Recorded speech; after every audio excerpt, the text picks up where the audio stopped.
রাজধানীর আবহাওয়া যেন রয়েছে দ্বিধাদ্বন্দ্বে। কিছুটা মেঘাচ্ছন্ন আকাশ, আবার উত্তপ্ত সূর্যের তাপপ্রবাহ। খানিকটা অস্বস্তিতে নগরবাসী, তাতে স্বস্তির খবর জানাচ্ছে আবহাওয়া অফিস। দুদিন পর বৃষ্টির সম্ভাবনার খবর দিচ্ছে তারা।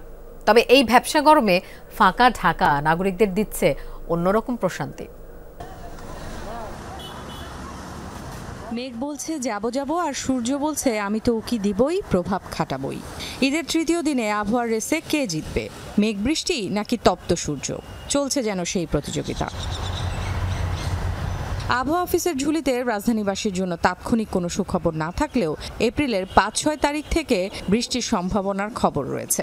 রাজধানীতে যে গতকালকে তাপমাত্রা রেকর্ড হয়েছিল সর্বোচ্চ ৩৩.৫, আজকে কিছুটা বাড়তে পারে। এই রাজধানীবাসীর সুখবর বলতে বৃষ্টির কথা যদি আমরা বলি, সেক্ষেত্রে ৫-৬ তারিখের দিকে বৃষ্টির একটা পসিবিলিটি আছে, আবার ১০-১২ তারিখের দিকে আছে।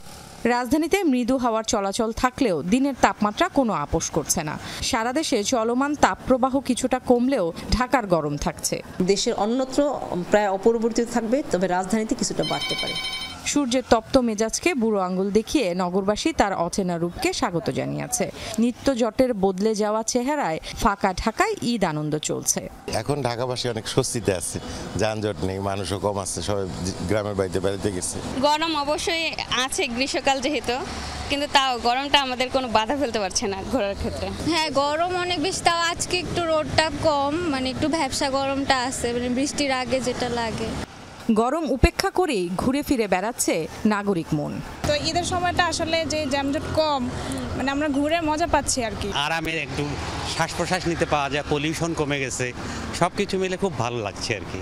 চৈত্রের ভ্যাপসা গরম থেকে রেহাই পেতে রাজধানীর জলাধারগুলোতে কেউ নিচ্ছে শীতল পরশ।